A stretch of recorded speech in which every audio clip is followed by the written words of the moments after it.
Greetings, everyone, and welcome to Back to Ashes. My name is Phoenix. To the elites, thank you so much for your dedication, devotion, and love. Please know that it is all reciprocated here on my end. To anyone new to the channel, I am not an AI voice. AI stands for Artificial Intelligence. I am AI, which actually means actual intelligence. So, as we go along, and if you so happen to like the stories, please hit that thumbs up, comment, and share with a friend, and hype the video. And if you decide to join Back to Ashes, make sure to hit that subscribe button and set your notification bell to all. That way you get notified of every video I release. With all of that being said, it is now time to go back to ashes. For once we arise from the ashes, we are a bigger, brighter, stronger, and a happier person every day. Sit back, relax, kick back, grab a snack, or tuck in and get warm, and prepare for your dose of vocal melatonin entitled True Scary Christmas Leftovers. Right after this intro, an ad will play. I'll read the first story an ad will play. And after that, there will be no more ads within this video. Oh, and by the way, the first two stories are not Christmas related. One will be ghost stories, and the second one will be creepy encounters. So, here we go.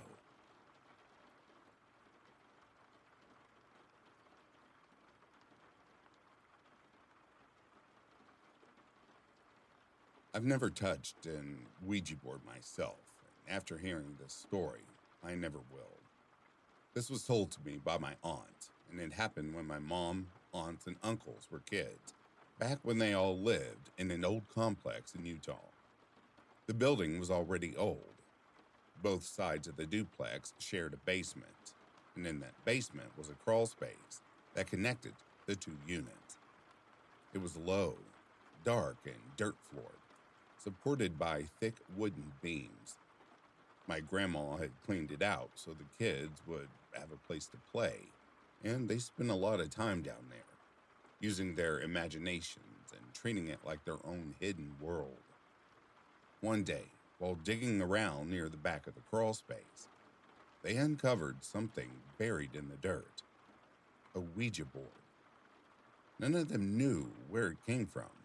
No one admitted bringing it down there, but they were kids, curious and bored, and they didn't really understand what it was, so they decided to play with it. That didn't last long. My family is very Catholic, and when my grandma found out what they were doing, she was furious. She didn't hesitate. She took the board away, cut it up into pieces, and threw it out, making sure it was completely gone. She made it very clear that they were never to mess with something like that ever again. A few days later, the kids went back into the crawl space to play like they always had. The space had been cleaned out before, and nothing new had been brought down there. But sitting on the dirt floor was a single piece of cardboard. It was part of the Ouija board. Printed on it was one letter, I. There was no reason for it to be there. No way it should have survived being destroyed, and no explanation for how it could have made its way back into that crawl space. Everyone swore they hadn't brought it down there. When my grandma saw it, she believed it wasn't random. To her, it was a message, not a full sentence, just enough to be understood. I am. As is, I am still here. After that, my grandma had the house blessed, but my mom still had strange experiences in that house after the fact.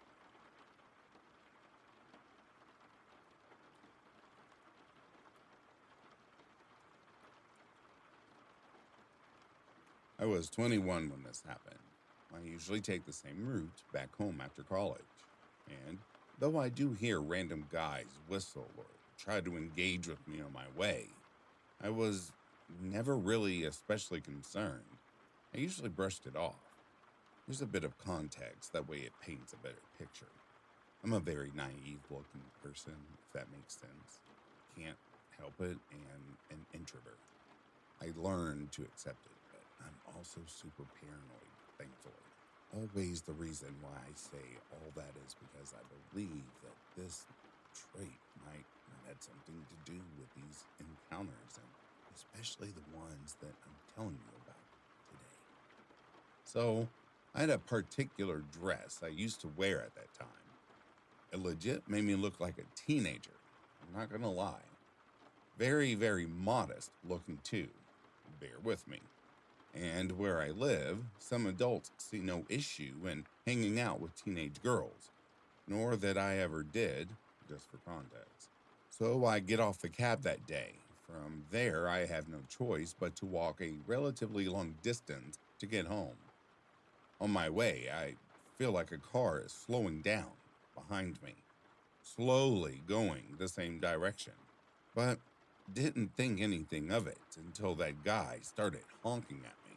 That's when I started getting more and more anxious as he wouldn't stop. I reached the first two turns I usually take, and this is where the guy parked on the side. Quickly rolled down his window, revealing a really friendly face. He looked like he really needed some help. He was a foreigner. I got closer to the car to hear what he was asking for. He wanted to know how to get to the closest paved road because, well, most of the neighborhoods where I live are covered in sand. We live next to the desert. As I started explaining, I turned my head to the side and pointed in the direction I was advising him to take. When I turned back to face him, in less than 2 seconds, he had unbuttoned his pants, taken them down, and flashed me right in the face with his genitals. I quickly turned around and walked away, feeling dizzy. He simply rolled up his window and very nonchalantly drove off as if nothing had happened. Looking back, I realized I was very lucky because there was no one around who could have helped me. If he had decided to pull me in, it could have been much, much worse.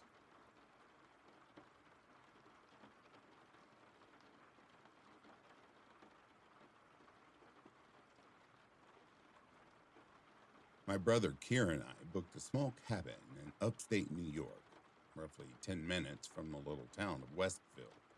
The place had once belonged to an old summer camp that had long since shut down after those kinds of retreats lost popularity. Kier's girlfriend was spending the holidays with our family, and I had no interest in flying across the country to Oregon only to sit by myself in my empty apartment. So we decided on something simple, just the two of us, no fuss. We packed a cheap artificial Christmas tree, wrapped a handful of silly joke presents, and filled the car with junk food and far more beer than we needed. The plan was for a relaxed, uneventful getaway we could tease each other about for years. The cabin sat well off Main Road, hidden along dense pines so thick that once night fell, the sky practically disappeared. A long, winding gravel driveway, recently cleared of snow, led up to it. There were no nearby houses, no passing cars, only a run-down gas station a couple of miles down the road that stocked fishing worms, beef jerky, and lottery tickets. The owner was waiting in the driveway when we arrived. He handed Kier the keys along with an ancient box-style space heater, then ran through the basics. Let the faucets drip overnight to keep the pipes from freezing. Don't stray deep into the woods, and don't leave any food outside. I asked why the warning about food.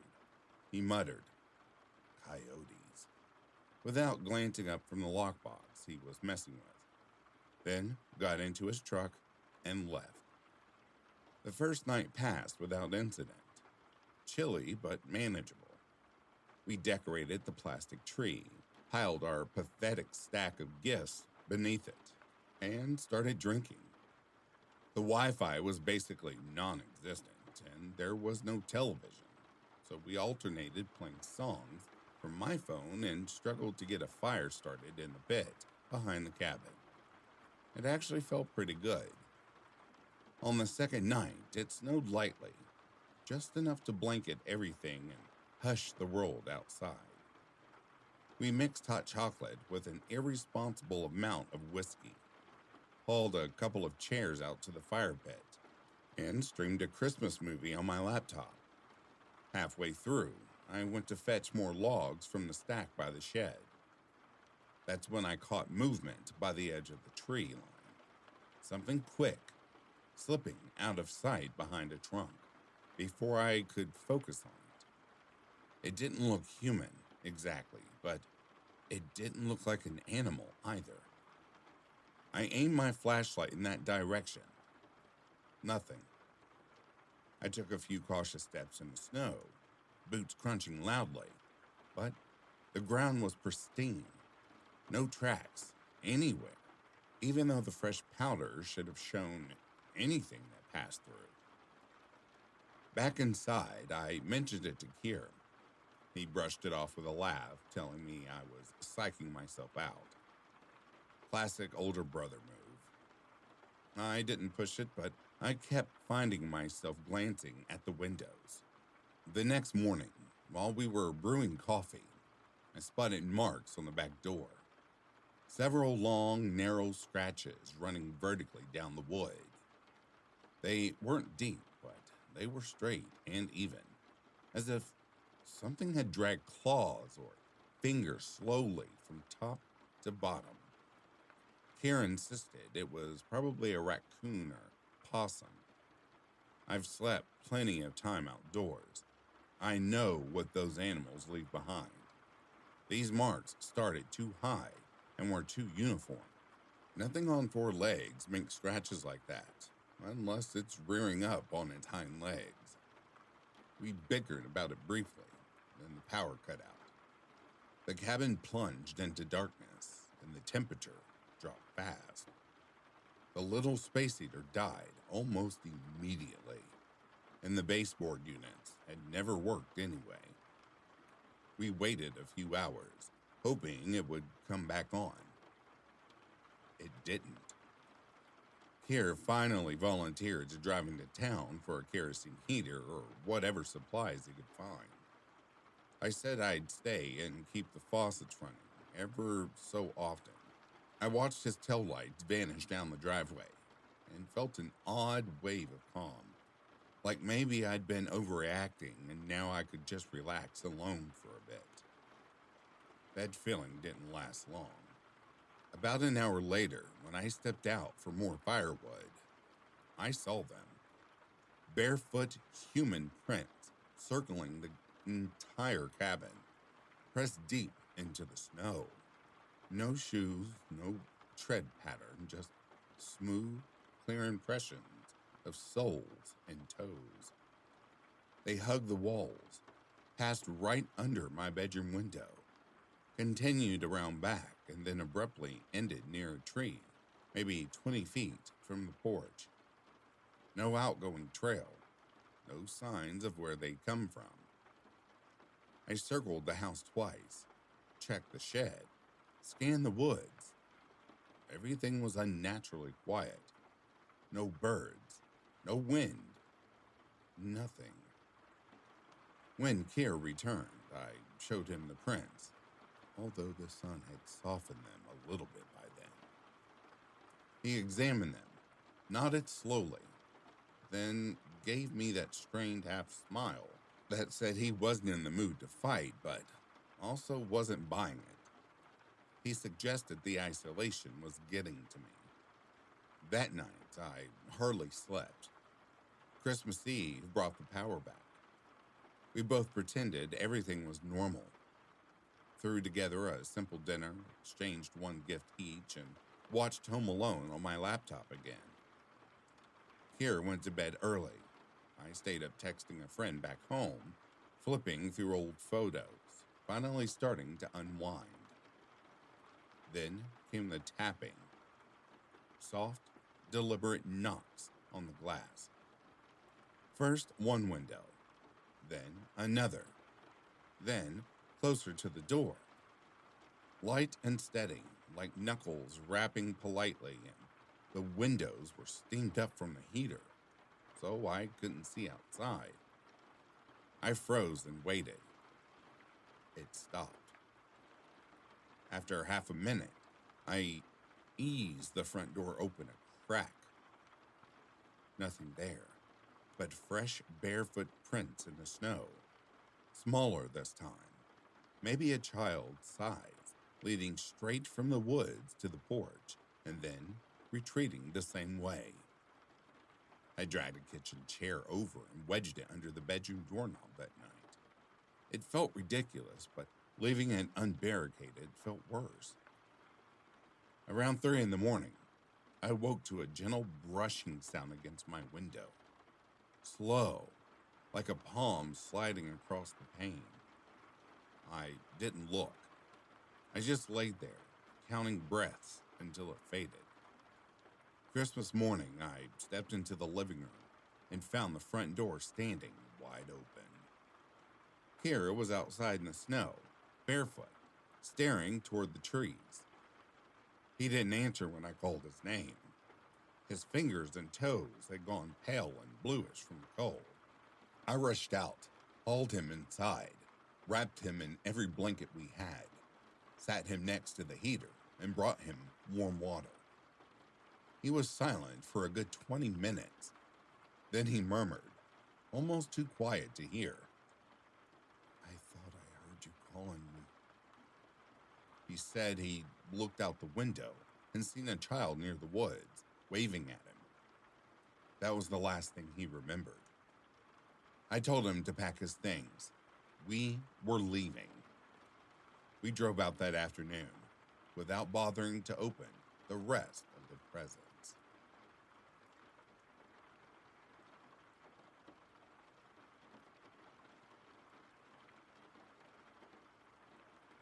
It's hard for me to comprehend why anyone would deliberately set out to frighten or harm kids, especially in such cruel ways. Some folks must have something deeply broken inside them, maybe a wiring fault in the brain, perhaps scars from their own miserable childhoods that make them want to inflict the same suffering on others. I'm no expert in psychology, though I've occasionally wished I were. What baffles me even more is the kind of person who would go out of their way to spoil Christmas for children who already have next to nothing. This long lead in is all to set the stage for something that happened during my very first time volunteering with a local toy drive. You might be shocked at how many gifts we received that were broken, unusable, or simply didn't meet the guidelines for handing them to disadvantaged kids. Usually, it's just people offloading old junk while patting themselves on the back for being charitable. That's exactly why most organized programs insist on brand new, sealed items only. Nothing opened or potentially tampered with. I often see complaints online about how ungrateful these charities are for turning down used stuff, but believe me, there's a solid reason for it. When I started, though, our drive wasn't part of the official Toys for Tots network.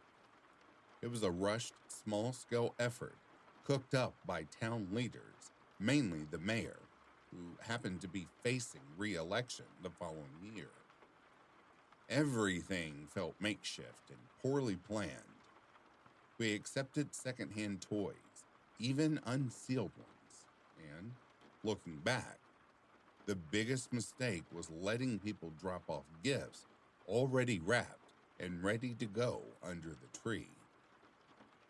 About a week before Christmas, I was hauling an armload of presents toward the storage area when something sharp jabbed hard into my palm.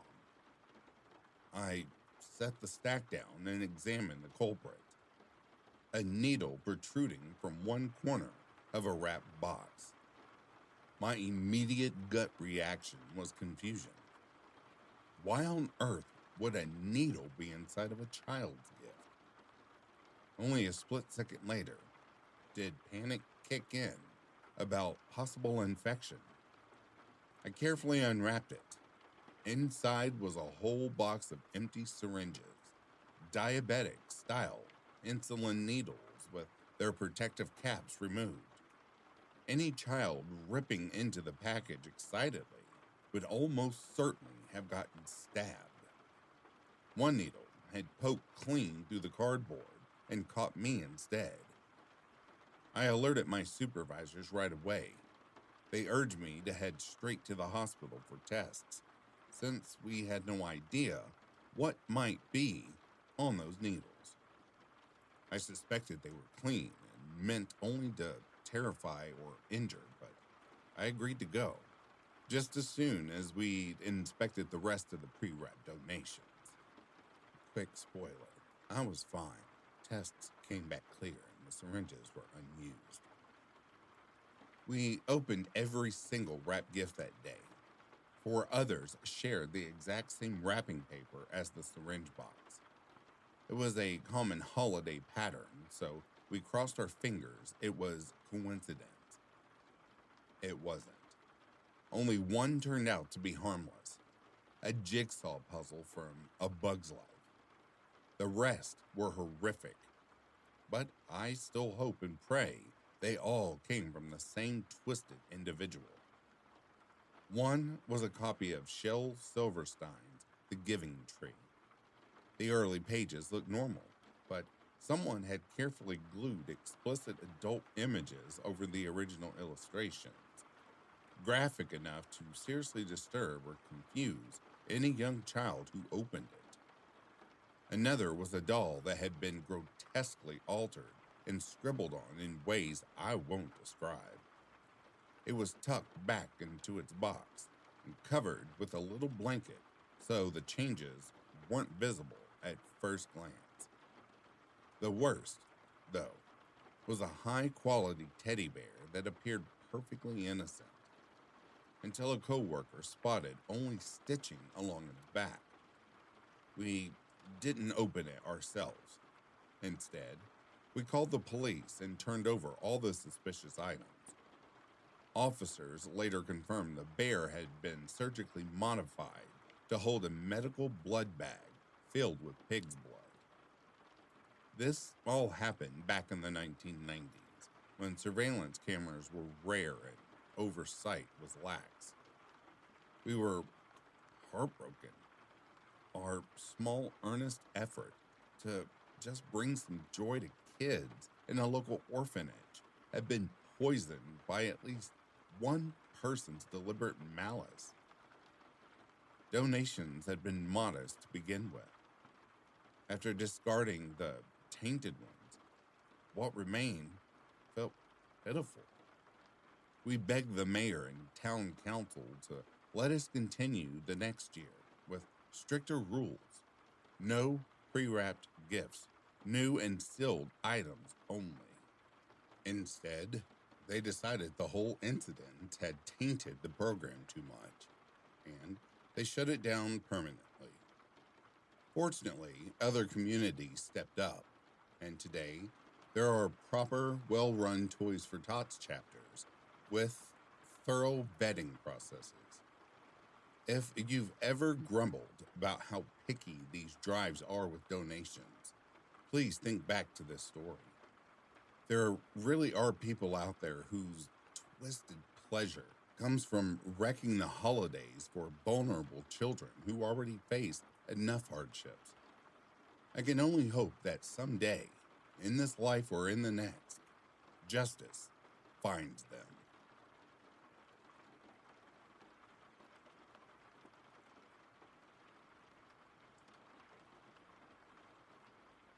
My name is Callan. The winter I hit 17, we wound up staying in my uncle's run-down cabin outside Balsam Hollow, deep in upstate New York. Christmas that year didn't feel magical or heartwarming. It felt hollow, like the air had gone out of everything. That was the first time I really saw hope draining from my parents' faces. Mom had taken on a handful of house cleaning gigs in the nearest town. She'd head out before dawn in our beat up old Honda that didn't even have working heat, and she'd come home frozen stiff, saying almost nothing. Dad was clearing snow, parking lots, driveways, the occasional roof when the money was decent.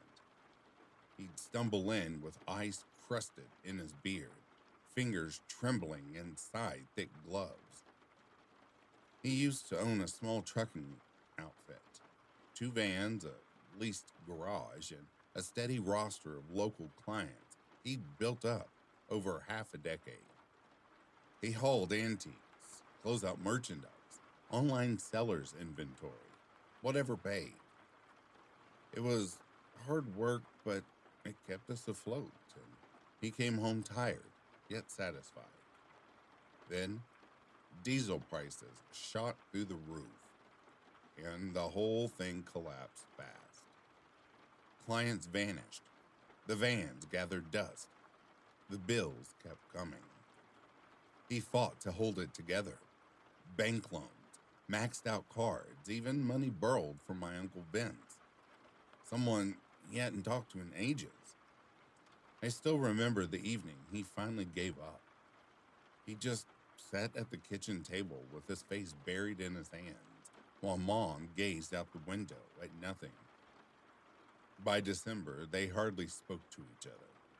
No yelling, just a heavy quiet, like two strangers sharing the same bad luck. They tried to shield me, pretending I didn't notice the shrinking grocery hauls or the endless silence. I never asked for gifts that year. I didn't bother with a wish list. I knew how tight things were. What I didn't know was that Dad still had one card left to play. When he'd emptied the garage, he held on to a few things that never made it onto any official paperwork, mostly tools and some undelivered inventory from the last job. A portable generator, a boxed up chainsaw still sealed, a dozen high end Bluetooth speakers from a liquidation lot. He planned to flip them quietly to someone who wouldn't need proof of ownership. Pawn shops offered pennies and sometimes outright laughed at him. One guy told him, "You do better listing this stuff online yourself, brother." Eventually, Dad found a Craigslist ad. A buyer promising full cash price, no negotiation, claiming he needed last-minute Christmas presents. He wanted the whole lot stuffed into a single duffel bag and paid in person, no questions. The only hitch was the meeting spot. It kept shifting. First, a town 2 counties away, then a highway exit, then a mile marker on Route 216, and finally, a nameless clearing just past the last turnoff. "You'll know it when you see it," the guy said. No description of his car, no real name, and it had to happen Christmas Eve or the deal was dead. Dad asked if he could bring someone along. The reply was short. "No need, just you and me." I knew none of this at the time. That night I went to bed early, trying to lose myself in an old paperback book I'd already read over and over. I finally drifted off at around midnight. Then the dream came. I was in the cabin's living room. Everything was dark except for the faint glow of the artificial Christmas tree, its fiber optic tips flickering red and green. Dad stood there by the front door in his old green parka, the one with worn elbows and a fur-trimmed hood, glancing at his watch again and again, like he was running late. He looked up at me, and something was terribly wrong. His face was his, but stiff, unnatural, like a badly fitted mask. The smile stretched too wide, too empty. It didn't reach his eyes. I asked where he was going. He didn't answer. I tried to move toward him, but my feet wouldn't budge, as if the floorboards had turned to thick tar. Behind him, the door eased open on its own, slow, silent. Beyond it, there was nothing. No porch, no falling snow, no pines under moonlight. Just a perfect swallowing black. Not ordinary darkness. Something absent. Hungry. No sound, no cold, no stars. He turned and stepped through. I screamed for him to stop, begged him, but my voice thinned out and vanished into the air. The door slammed shut. I couldn't move. I couldn't breathe. I jolted awake, gasping, throat raw. The room was pitch black. I grabbed my phone. 3:04 a.m. Then I heard it. Heavy footsteps downstairs, floorboards groaning, the faint jangle of keys. I slipped out of bed and crept to the top of the stairs. Dad was there, in the same green coat, pulling on gloves, keys in one hand, the black duffel bag set bulging by his boots. He hadn't noticed me yet. He just stood waiting, staring at the door. I whispered, "What are you doing?" He startled, turned slowly. His face looked around normal again, just tired and surprised. "You all right, bud?" The dream spilled out of me before I could stop it. Every detail, how real it felt, how he'd walked into the nothingness and disappeared. My voice shook. "I thought you were already gone." He studied me for a long moment, then sank onto the bottom step like his legs had given out. Silence. Slowly, he took off the gloves, unzipped the coat, and said quietly, "I'm not going." That was all. No explanation. He left the bag by the door and spent the rest of the night at the kitchen table, nursing mug after mug of tea. Christmas morning, we scraped together breakfast, eggs, toast, and some canned corned beef hash. We opened exactly one present, a 3-pack of socks from the dollar store, wrapped in the funny pages. I acted thrilled. Mom acted like it was plenty. Dad sat there grinning as if it were the happiest morning we'd ever had. The weeks slid by. Snow began to retreat in patchy streaks. Mom landed another steady cleaning job. Dad got hired on with the local propane supplier making deliveries. Things didn't turn out perfect overnight, but they turned livable, and Dad never touched that duffel bag again.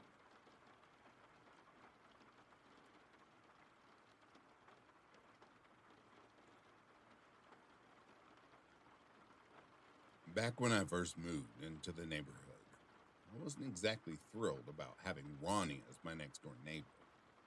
Don't get me wrong, I didn't hate the guy, but he was this outgoing, boisterous, divorced dad in his middle years who always seemed eager to pull me into long conversations about football games I never followed or local news I couldn't care less about. He was also the community's main source of rumors, dishing out details like how Mrs. Henderson was supposedly involved with the young pole cleaner, or that Lucy De La Rosa was taking heavy meds for her mental health. None of it interested me. The real issue was that, living right beside each other, Ronnie genuinely liked hanging out with me.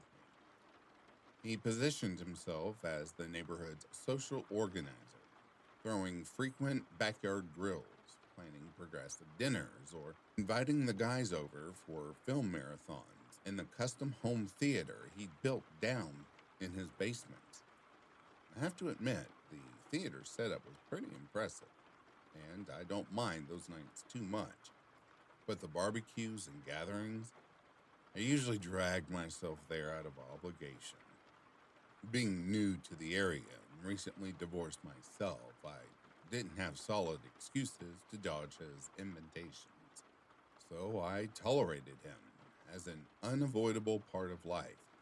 The price of enjoying a beautiful upscale house in a beautiful gated community that my parents had passed down to me after moving to Arizona. I still don't understand why Arizona, of all places.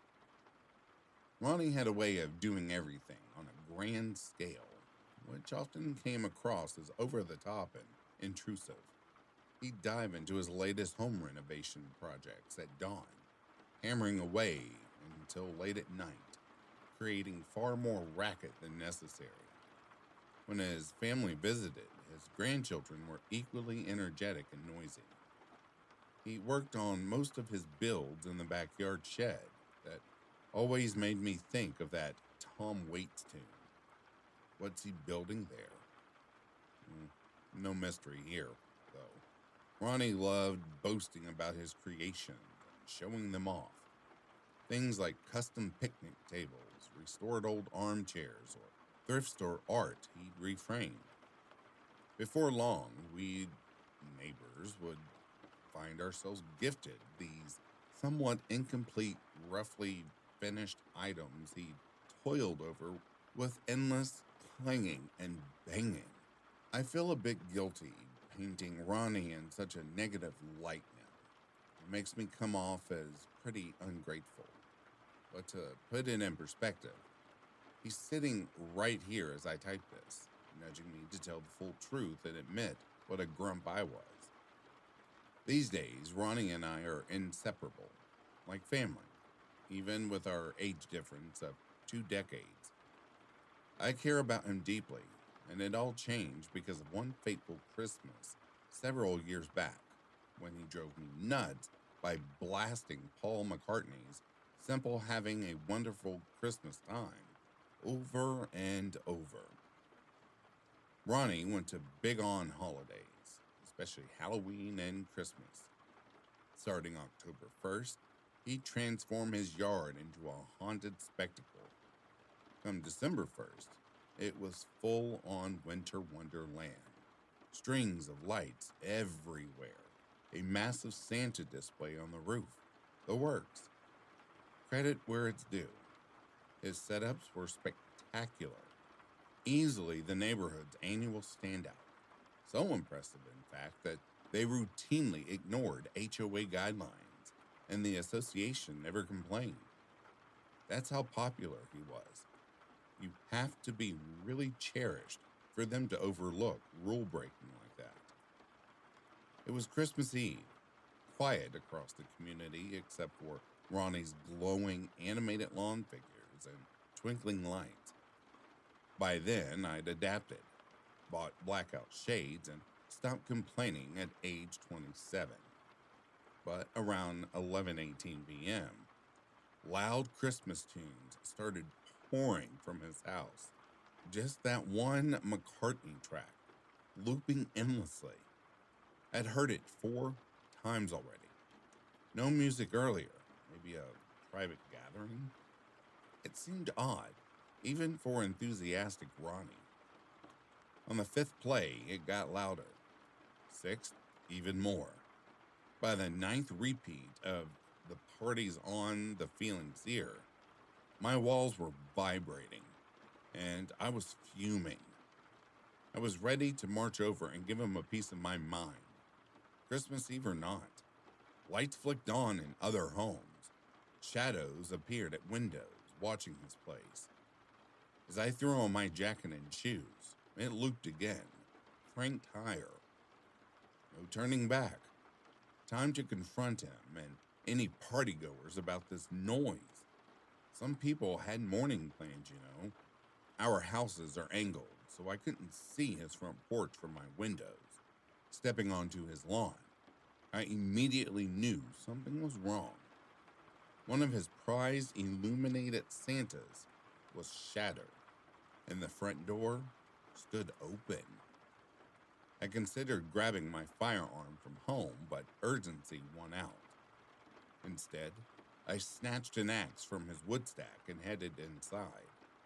The place was ransacked, furniture overturned like a frantic search, framed photos yanked from walls and scattered on the floor. Following the blaring music to the living room, I froze at the scene. Ronnie slumped in a puddle of blood, propped awkwardly against his vintage stereo cabinet, barely conscious, one blood slick hand on the volume dial. He'd been cranking it desperately to summon help. His shirt collar had snagged on the cabinet, holding him semi upright. Both the injuries were horrific. Beaten nearly to death, legs shattered, one with bone jutting out visibly, an arm broken, the other just functional enough to nudge the volume. His face was unrecognizable, pummeled repeatedly with what turned out to be an aluminum baseball bat. I scanned for a phone, but he convulsed, fiddling with the knob again. His pained glance darted upstairs. When he briefly lowered the sound, I caught it. Footsteps above. He gestured frantically for me to go, but no way was I abandoning him. Still gripping the axe, I charged upstairs recklessly. It was Christmas Eve. What was I thinking? There he was, a shorter guy, maybe 80 pounds lighter than me, masked, rummaging through drawers and pulling down pictures, searching for Ronnie's safe, as I learned later. I didn't hesitate, flipping the axe to avoid the blade. I swung the handle hard onto his skull. He spun, enraged, revealing a handgun. That changed things. I swung again, blade forward this time. My wild hit landed with the flat side, dropping him. I grabbed his pistol first. In Ronnie's office, I scavenged cables, USB, Ethernet, and bound him excessively tight, channeling old scouting knots. Then, I sat on the office sofa, gun aimed, in a daze until another neighbor burst in, yelling my name to snap me out of shock. To wrap up the lengthy tale, the attacker was Ronnie's estranged son, choosing Christmas Eve to burglarize and ultimately try to kill his father for the valuables in that safe. Ronnie was wealthier than anyone knew, stashing cash and items at home. The estranged stemmed from complicated family history I won't delve into. Ronnie felt he owed me his life. Suddenly, I couldn't shake him if I tried, and surprisingly, I didn't want to. I grew to truly appreciate him, and we became close friends. He's here now, pushing me to share this, wheelchair bound from the lasting damage. His son is locked away for years. He can't host events like before, so I step in, his sidekick for barbecues, Halloween setups, and Christmas lights. He stayed in that house despite the trauma, and I'm grateful he did. He's one of the kindest souls I've met. I regret my early judgments based on his exuberance. He calls the story my punishment for that, and loves teasing me about it. Every Christmas since, about a decade ago, I helped with decorations. My wife pitches in, and our toddler dubs him Uncle Ronnie. Our lives are richer now. That night was terrifying, but it forged an unbreakable bond. One you're lucky to find once in a while. One strict rule, though. No more wonderful Christmas time, ever. Happy holidays.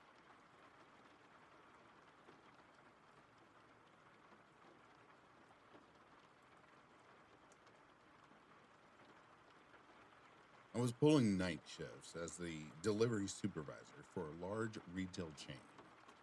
One of those sprawling stores that stocks everything from pantry staples to power tools. Our territory stretched across northern Minnesota, with the main distribution center sitting on the outskirts of a quiet little town named Redbridge.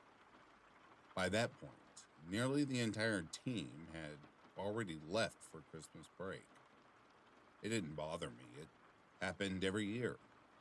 Somebody had to stick around to handle the incoming freight, particularly the surge of post holiday merchandise. It was Christmas Eve, and I was the only soul in the building. That wasn't unusual. The overnight crew had been given early release, and the lone temp we'd hired, a college kid named Ryan, sent a last minute text saying he was down with a nasty stomach bug. So it fell to me. Upper management insisted every shipment be logged before dawn. No exceptions. I'd done the same drill for the past 3 holiday seasons. A refrigerated truck was scheduled to arrive near midnight, loaded with chilled goods destined for the clearance tracks once the holidays wrapped up. My task was straightforward: open the rear gate, verify the load, scan everything into inventory, then head home. The warehouse was an enormous, cavernous relic, an old paper mill from the 1950s that had been repurposed. Even with the heaters running full blast, the air stayed bitterly cold. If you stood still too long, your breath hung in front of you like smoke. I left the office radio on quietly, just enough to mask the hollow echoes bouncing off the metal walls. Around 11:30, I finished prepping the dock area and stepped outside to check the back gate. Snow had piled against the chain link fence in soft drifts, but nothing impassable. Heading back in, I realized my work gloves had gone stiff from the frost, so I tossed them onto the office radiator and poured myself a fresh cup of coffee. That's when I heard it, the distant click of the motion sensor light in aisle 17 switching on. That aisle held all the seasonal overflow: giant inflatable Santas, glowing reindeer figures, tubs of artificial snow. I turned those lights off myself 30 minutes earlier. The sensors only triggered for something roughly person size moving nearby. They weren't the type to go off from a draft or a mouse. I assumed an animal had slipped inside. Raccoons had done it before. Out of habit, I grabbed the handheld scanner. It was bulky and meant for barcodes, but holding it always made me feel a little less vulnerable. I walked toward aisle 17. At first glance, everything seemed fine. Shelves tidy, stock undistributed. Then I spotted one of the animatronic elves, the kind that jiggle and play music when powered, slowly blinking and raising an arm in a mechanical wave. The demo models weren't plugged in. We stored all the cords up front under lock and key to keep shoppers from tampering. There shouldn't have been any electricity reaching it. The elf gave another stiff wave, then locked in place. Right after, the overhead fluorescents hummed loudly and died, plunging the aisle into darkness. I clicked on my flashlight, wondering if I'd trip a breaker somehow. Sweeping the beam across the floor, I froze. There were footprints, small, bare, and wet, trailing away from the elf display deeper into the aisle. They looked fresh, as though someone had walked through snow and then across the bare concrete without shoes. I retreated carefully, some primal instinct telling me to put distance between myself and whatever had left those marks. I hurried to the office, killed power to the entire aisle at the breaker panel, and pulled up the security feeds. Our cameras offered wide views of every row. I rewound aisle 17's recording, 2 hours. At 11:10, the motion light activated on its own. A minute later, the elf started moving, waving cheerfully, while the frame remained empty. No figure, no shadow, nothing. Then, at 11:13, one of the boxed artificial Christmas trees near the back abruptly shifted sideways between frames. No blur of motion, just gone from one spot and suddenly several feet over. I kept scrubbing ahead. At 11:17, something small and white rolled across the edge of the screen. I paused and zoomed. It was unmistakably a snowball, gliding across the floor as if pushed by an invisible hand. A cold knot formed in my stomach. I returned to the aisle, cautiously. The elf stood lifeless again, its painted smile vacant. The footprints had vanished entirely, but the tree that jumped on camera now lay toppled on the floor, dragged out of its box. Around it, the concrete was lightly dusted with real snow, fine powder already melting into tiny pools. Then came the loud rattle of the loading dock door. I sprinted through the darkened warehouse, flashlight beam bouncing. The door was secure, chain still padlocked, but it swayed gently, as though someone had just tugged it violently and released. Peering through the small window, I saw only undisturbed snow outside, no tracks leading in or away. Back in the office, the radio continued playing holiday tunes. Silver bells came on, but the lyrics soon repeated. Soon, soon, soon, before the song stumbled forward. I switched it off and sat in silence, pulse pounding, trying to rationalize faulty wiring, aging sensors, tricks of an old building. At 12:06, the gate intercom buzzed. The monitor showed a semi idling outside, headlights piercing the falling snow. I went out to meet it. The driver, a man in his 40s with a blank expression, silently passed me the paperwork and waited. I unsealed the trailer. Instead of the expected pallets of branded goods, it was crammed with crude wooden crates of varying sizes, roughly built, no markings whatsoever. I pried one open. Wrapped in burlap and bound with twine was a handmade Santa figure. Red felt, button eyes, and a small tag sewn to its jacket. He sees you when you're sleeping.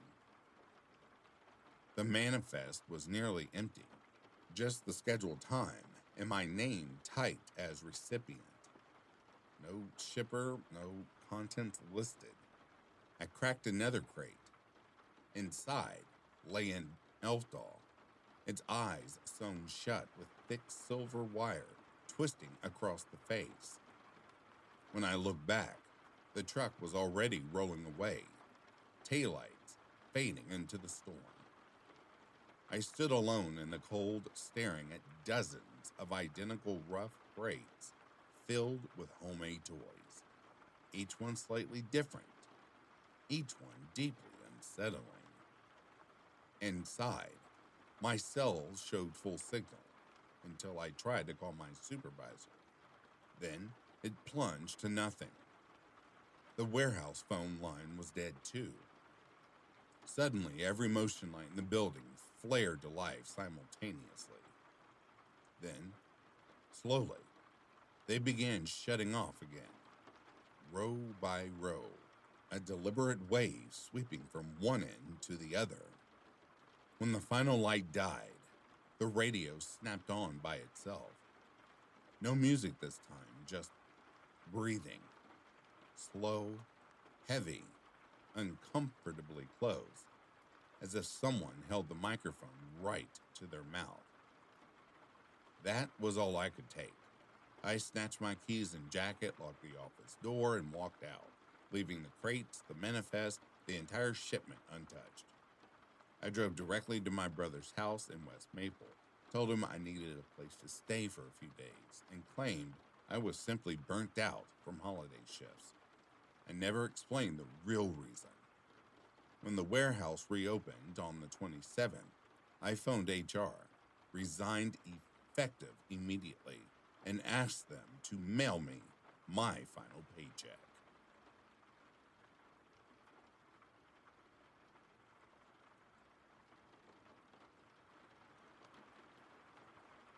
This incident took place back in the late 90s during my second year of college. I'd been dating my first serious girlfriend for roughly 8 months, and my mother was eager to finally meet her. The Christmas season seemed like the perfect opportunity for introductions.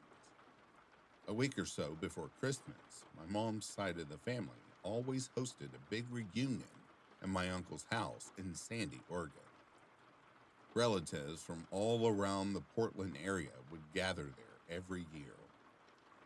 When they heard I was bringing my girlfriend along, the excitement was palpable.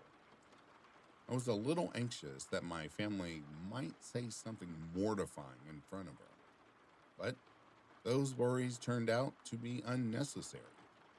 She hit it off with everyone right away. Sure, there was some light-hearted teasing. One cousin couldn't resist sharing the old story about me wetting myself on the Haunted Mansion ride as a little kid, but overall, they made a great impression. By the time we left, she seemed even more fond of me than before. We originally planned to head back to Eugene around 7 p.m., so I wouldn't be exhausted on the drive. But everyone was having such a good time that we lost track of hours and didn't hit the road until about 10:30 that night. Trying to shave off some time, I decided to take Oregon Highway 211 instead of staying on I-5 the whole way south. In the end, it didn't save us any minutes at all.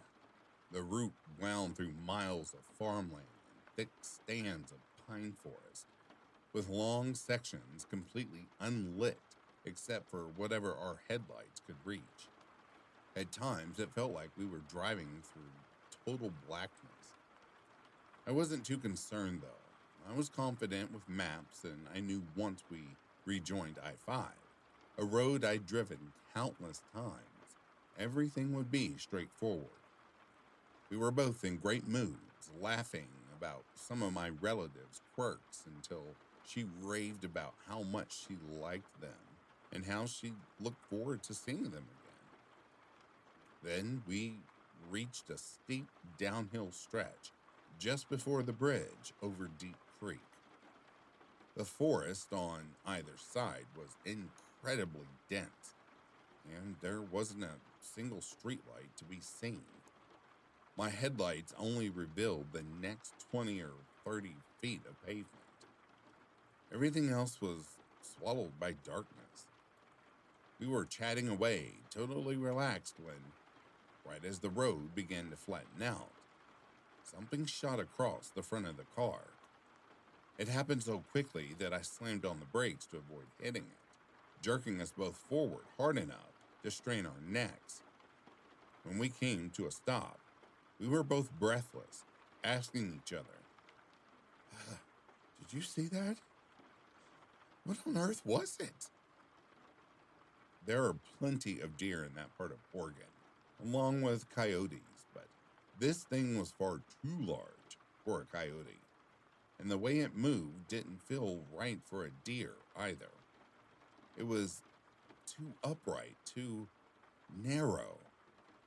My immediate impression was that it had run on two legs instead of four.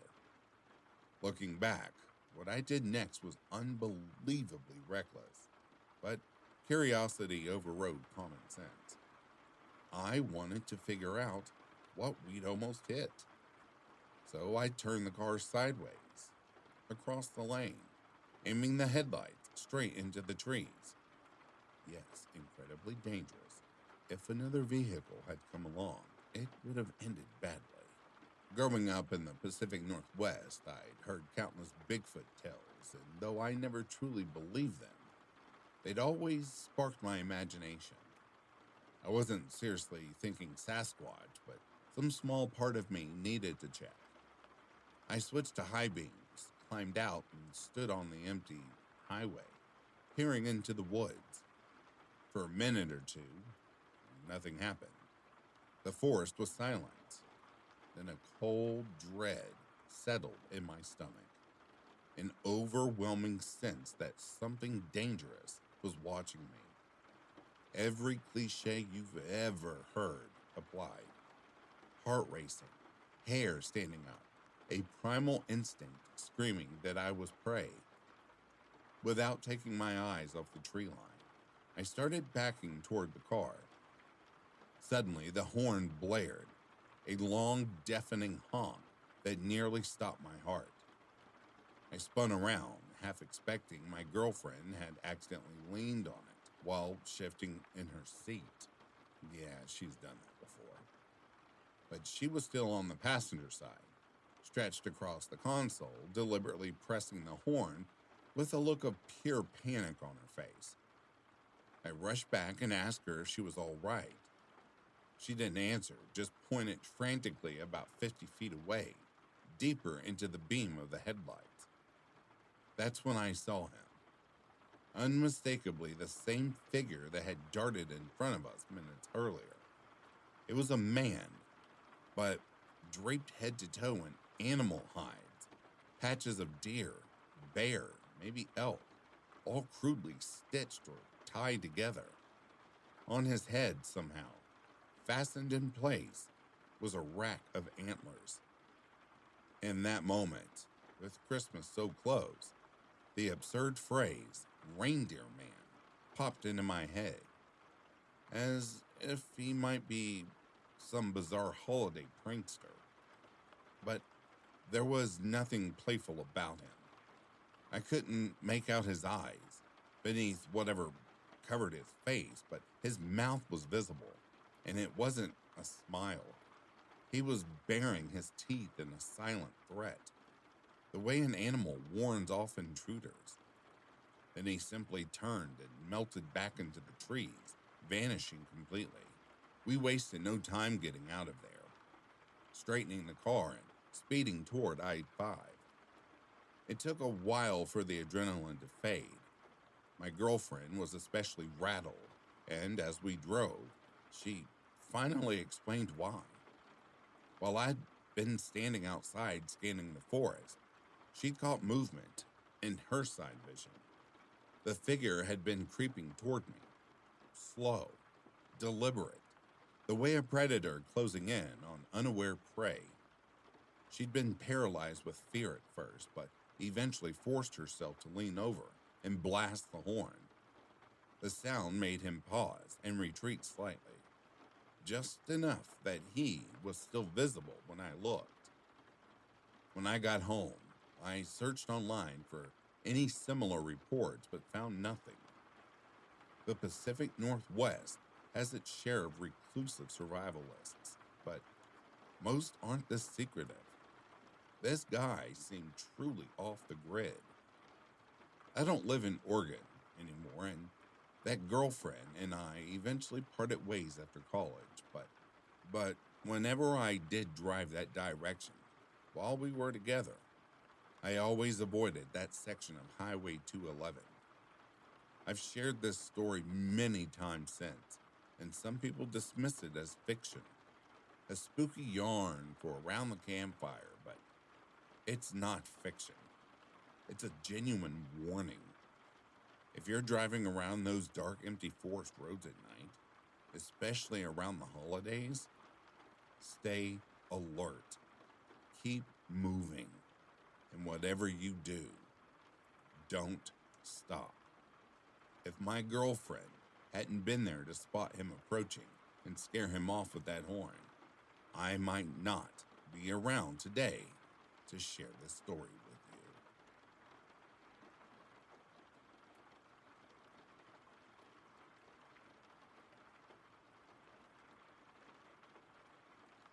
And that, dear listeners, brings a close to these true, scary Christmas leftovers. I'd like to take a moment and acknowledge the rest of the membership of Back to Ashes. Thank you all so much for your dedication and your patience and your love. I love you right back, and thank you so much for being here. As I always like to say, without you, I don't have my voice, and there would not be a Back to Ashes. I'd be sitting there talking to myself like a crazy person, but I thank you so much from the bottom of my heart. If you are sleeping, I hope Slumberland is treating you comfortably.